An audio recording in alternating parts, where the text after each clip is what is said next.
बिस्मिल्लाहिर्रहमानिर्रहीम। अस्सलाम वालेकुम दोस्तों, वीडियो के पहले हिस्से में हमने फौजी हुकूमतों यानी मार्शल लॉ दौरे हुकूमतों की माशी पॉलिसियों और माशी सूरत हाल पर बात की थी। अगर आपने हमारी पिछली वीडियो नहीं देखी तो इस वीडियो का लिंक आई बटन में दे दिया गया है, पहले आप वो वीडियो देख लें।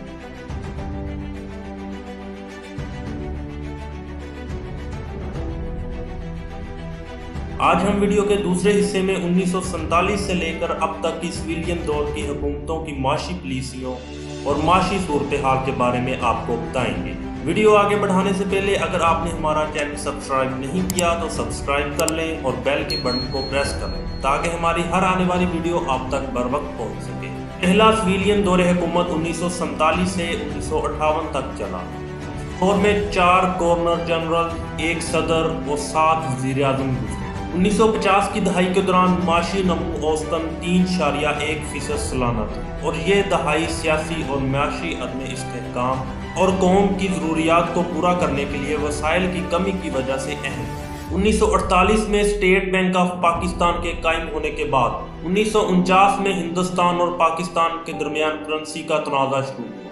1950 के वस्त में ये मसला हल होने तक तिजारती ताल्लुकात कशीदा रहे। 1951 से 1952 और 1952 से 1953 के दरमियान मानसून के सैलाब ने मजीद माशी मसाइल पैदा किए, जैसा कि मशरकी और मगरबी पाकिस्तान के दरमियान गैर मसावी तरक्की। इस दहाई में पाकिस्तान को काफ़ी इकानमी प्रॉब्लम और पॉलिटिकल मसाइल का सामना करना पड़ा, जिसमें सरफहरिस्त कायद-ए-आज़म और पहले वज़ीर-ए-आज़म लियाकत अली खान की नागहानी मौत, कश्मीर के मसले पर भारत से जंग, सियासी अदम इस्तेहकाम, महाजरीन की आबादकारी और ब्यूरोक्रेसी का फकदान, ये सब अनासर की वजह से 1947 से 1958 तक पाकिस्तान की मईशत ज़्यादा तरक्की ना कर सकी। आज़ादी के बाद पहली दहाई में पाकिस्तान की मईशत में औसतन 3.1% तक इजाफा हुआ। मजमूई तौर पर मामूली नमू के बावजूद, जो कि इब्तदाई माशी मसाइल के पेश नज़र हौसला अफजा, मैन्युफैक्चरिंग 7.4% की शरह से बढ़ी। 1947 में डॉलर रेट 3.31 रुपये और अगले 10 साल में डॉलर रेट में सिर्फ 1 रुपया का इजाफा हुआ और 1958 में $1 4.76 रुपये का। दूसरा सिविलियन दौर 1971 से 1977 तक चला। 1970 की दहाई में जुल्फकार अली भुट्टो रोटी, कपड़ा और मकान के नारे के साथ इक़्तिदार में आए। इस दहाई को अक्सर माशी बहरान के दहाई के तौर पर बयान किया जाता है, जिसकी हमायत बुनियादी तौर पर बरामदात में आलमी इक़्तिसाद बाज़ारी, मशरक़ी पाकिस्तान की तकसीम और 1974 के सैलाब और टिड्डी दिल के हमलों से। भुट्टो बुनियादी तौर पर सोशलिस्ट मईशत के लिए वक़्फ़ थे। नेशनलाइजेशन का प्रोग्राम पाकिस्तान की तारीख में पहली बार लागू किया गया। इसे 3 मुख्तलिफ मराहल से गुजारा गया। 1 जनवरी 1972 को कौम के नाम एक टेलीविज़न तकरीर पर भुट्टो और पीपल्स पार्टी की हुकूमत ने nationalisation and economic reforms order के तहत 3 मरहलों पर मुश्तमिल प्रोग्राम का ऐलान किया, जिसने लोहे और स्टील समेत तमाम बड़ी दाती सनतों को कौमिया लिया था। Heavy engineering, heavy electrical, petrochemical, cement और पब्लिक यूटिलिटी सबको कौमिया लिया गया, सवाए टेक्सटाइल इंडस्ट्री और ज़मीनों। नेशनलाइजेशन के प्रोग्राम के पहले मरहले में तकरीबन 31 बड़े सनती मेगा कारपोरेशन, सनती इकाइयों और कारोबारी अदारों को ज़म किया गया, जो बुनियादी सनतों के 10 मुख्तलिफ ज़मरों के तहत हुकूमत के बराह रास्त इंतज़ामी कंट्रोल में चले गए। इस प्रोग्राम का मकसद सनती मेगा कारपोरेशनों पर अवामी मलकियत का दावा करना और मुल्क में सनती अमन को बरकरार रखने के लिए मजदूर यूनियंस को मुतमिन करना। नेशनलाइजेशन के इस दौर में मुल्क को माशी तौर पर बहुत ज़्यादा नुकसान पहुँचाया। बहुत से ऐसे बिजनेस अदारे जैसे कि फैंसी ग्रुप, बाइको group, bank of Bahawalpur, crescent group, Gandhara industry और इस जैसे बहुत से अदारे जो अरबों रुपये का कारोबार कर रहे हैं, एक रात में कौमिया लिए। भुट्टो की पॉलिसियों ने वसाइल की गलत तकसीम को जन्म दिया और मजमूई तरक्की में कमी आई, जो कि 1960 में 6.8% सालाना से 1970 में 4.8% सालाना। इसके अलावा अगरचा इसमें ज़मीनी इस्लाहात मुतारफ, लेकिन कुछ लोग तनकीद करते हैं इनकी कौमियाने की पॉलिसियाँ जागीरदाराना क़यादत पर मबनी, जो 1960 की दहाई में सनतकार तबके के परों को काटने के लिए मुतारफ रहे। 1971 में डॉलर रेट 4.76 रुपये। जब भुट्टो की हुकूमत खत्म हुई तब डॉलर रेट 6 रुपये इजाफे के बाद 10 रुपये तक पहुंच चुका। तीसरा सिविलियन दौर 1988 से 1999 तक था। ضیاء کی حکومت کے بعد کا عرصہ سیاسی عدم استحکام، سست اقتصادی ترقی اور بار بار آنے والے زر مبادلہ کے بحرانوں میں گرا۔ پاکستان کو 3 بار بیل آؤٹ پیکیجز کے لیے IMF کے پاس جانا پڑا۔ حکومتوں کی مسلسل برطرفی کے بعد یکے بعد دیگرے ہونے والے انتخابات میں مضبوط اور واضح مینڈیٹ یا استحکام فراہم نہیں کیا۔ منتخب حکومتیں نہ صرف سیاسی طور پر کمزور تھیں بلکہ ان پر مضبوط مفادات کا غلبہ بھی تھا۔ بینظیر بھٹو دسمبر 1988 میں منتخب اور اگست 1990 میں صدر غلام اسحاق خان نے انہیں برطرف کر دیا۔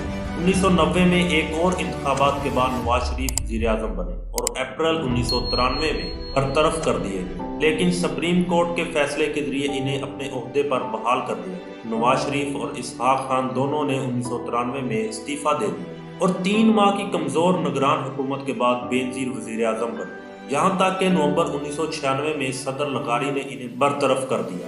1997 میں نواز شریف ایک بار پھر بڑی اکثریت سے کامیاب ہوئے، یہاں تک کہ ان کا تختہ الٹ دیا گیا۔ جب بینظیر بھٹو اقتدار میں آئیں تو پاکستان کی معیشت میکرو اکنامک عدم توازن زیادہ تھا۔ مالیاتی خزانہ GDP کے 8.5% کی نئی بلندی تک پہنچ گیا اور ادائیگیوں کے توازن میں کرنٹ اکاؤنٹ خزانہ بڑھ رہا۔ 10 سال سے زائد عرصے سے سرمایہ کاری کی شرح جمود کا شکار اور سماجی ترقی پر اخراجات میں کمی آئی۔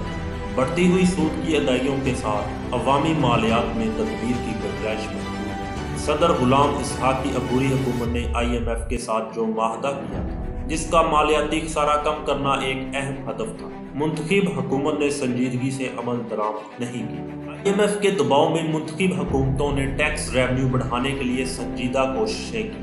1991 سے 1998 کے عرصے کے دوران بھاری ٹیکس لگائے گئے۔ اضافی ٹیکس کی سطح 1994 سے 1995 میں GDP کے 2.4% کی بلندی سے لے کر 1995 سے 1996 میں 0.6% کی کم ترین حد تک مجموعی طور پر تجویز کردہ اضافی ٹیکس 6 سالوں کی نسبتاً مختصر مدت میں GDP کا فیصد۔ اس دور میں پاکستان ایٹمی قوت بنا اور کارگل جنگ کا واقعہ بھی پیش ہوا۔ 1988 میں ڈالر ریٹ 18 روپے تھا، لیکن 11 سالوں میں ڈالر ریٹ 34 روپے اضافے کے بعد 52 روپے تک پہنچ گیا۔ چوتھا سویلین دور 2008 سے اپریل 2022 تک تھا۔ 2008 میں محترمہ بینظیر بھٹو کی شہادت کے بعد پاکستان پیپل پارٹی کی قیادت آصف علی زرداری نے سنبھالی۔ آصف علی زرداری کی قیادت میں عام انتخابات میں کامیابی سمیٹی اور یوسف رضا گیلانی پاکستان کے وزیر اعظم بنے۔ 2008 سے 2013 تک پاکستان میں معاشی حالت بہت خراب ہے۔ پاکستان میں معاشی معاملات میں دہشت گردی اور ڈرون حملوں نے بہت اضافہ کیا۔ ملک کی ترقی رک گئی۔ بجلی کی طویل لوڈ شیڈنگ کی وجہ سے انڈسٹری تباہ ہونے لگی۔ پٹرول، آٹے کے لیے لمبی لمبی لائنیں لگیں۔ ڈالر ریٹ 84 سے بڑھ کر 110 روپے تک پہنچ گیا۔ 2012 میں پاکستان مسلم لیگ نواز عام انتخابات جیت کر برسر اقتدار آئی۔ 2013 سے 2018 تک ملک کی اکانومی بہت بہتر۔ ڈالر ریٹ نیچے آیا، مجموعی مہنگائی میں کمی آئی، برآمدات کافی حد تک بڑھ گئی، نوجوانوں کو بلا سود قرضہ جات فراہم ہوئے، لوڈ شیڈنگ میں کمی آئی۔ مجموعی طور پر نون لیگ کی 2013 کی حکومت معاشی لحاظ سے پچھلی حکومت سے بہتر۔ ڈالر ریٹ 100 سے 118 کے درمیان تھا۔ 2018 کے عام انتخابات میں عمران خان پاکستان کے وزیر اعظم بنے۔ عمران خان کا دور حکومت کووڈ اور مخالفین کے احتساب کی وجہ سے اتار چڑھاؤ کا شکار ہے۔ ان کی وجہ سے جہاں پوری دنیا میں معاشی حالت خراب ہوئی، لیکن پاکستان کے معاشی حالات کچھ بہتر رہے۔ پناہگاہیں، لنگر خانے، احساس پروگرام کی شروعات، مہنگائی پچھلی حکومت کی نسبت زیادہ ہوئی، برآمدات میں اضافہ ہوا، GDP 6% کے حساب سے بڑھی، انڈسٹری نے ترقی کی، ڈالر پٹرولیم مصنوعات کی قیمتوں میں اضافہ ہوا، بے روزگاری میں کمی آئی، ڈالر 118 سے 170 کے درمیان میں۔ ناظرین، ہم نے سول اور فوجی دونوں حکومتوں کا آپس میں معاشی موازنہ کیا اور ہم نے بتایا ہے کہ کس کے دور حکومت میں پاکستان معاشی طور پر کتنا مضبوط اور کتنا کمزور ہے۔ آپ ہمیں کمنٹس کر کے ضرور بتائیں کہ پاکستان نے اصل ترقی کس دور میں کی، فوجی حکومتوں میں یا سول حکومتوں میں۔ اگر آپ کو ہماری آج کی ویڈیو پسند آئی ہے تو لائک کریں اور ہمارے چینل کو سبسکرائب کریں تاکہ ہماری ہر آگے آنے والی ویڈیو آپ تک بر وقت پہنچ سکے۔ اللہ حافظ۔